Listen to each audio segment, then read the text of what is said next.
হাওড়ার গঙ্গার পাড়ে বড়সড় সৌন্দর্যায়নের পরিকল্পনা। হাওড়া ব্রিজ থেকে বিদ্যাসাগর সেতু পর্যন্ত এলাকার নতুন রূপ পেতে চলেছে।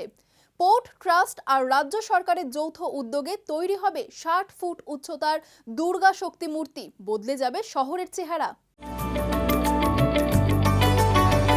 হাওড়া ব্রিজ থেকে বিদ্যাসাগর সেতু, গঙ্গার পাড় সংলগ্ন এই বিস্তীর্ণ অঞ্চলের চেহারা বদলে যাবে।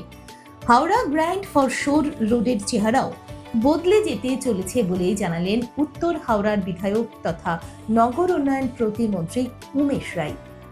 পোর্ট ট্রাস্ট ও রাজ্য সরকারের যৌথ উদ্যোগে গঙ্গার ঘাটগুলোর সংস্কার ও আধুনিকীকরণের পাশাপাশি তৈরি হবে বিশাল দুর্গা মূর্তি।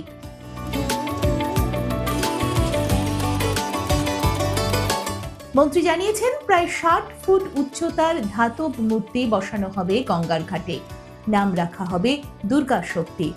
বেশ কয়েকটি ধাপে আধুনিকীকরণের কাজ চলবে। শীঘ্রই কাজ শুরু হবে বলে জানিয়েছেন মন্ত্রী। প্রায় ১,৮০,০০,০০০ টাকা খরচ করে হবে এই সৌন্দর্যায়নের কাজ। ইতিমধ্যেই সেই দুর্গা প্রতিমার মডেলের ছবি প্রকাশ করা হয়েছে।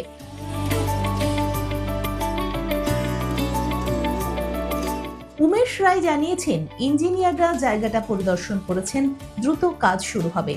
তার কথায় হাওড়ার চেহারা বদলে যাবে, একটা নিউ লুক দেওয়ার চেষ্টা হচ্ছে। দুর্গাপুজোর আগেই দুর্গা শক্তির কাজ শেষ হবে বলে আশা করা যাচ্ছে। লন্ডন আইয়ের ধাঁচে কলকাতা আই বসানোর পরিকল্পনার কথাও বলেছেন তিনি। দেখুন এই সময়ের তথ্য ও চিত্র প্রতিদিন রাত ৯টায় ও সকাল ৮টায় শুধুমাত্র চ্যানেল ওয়ানে।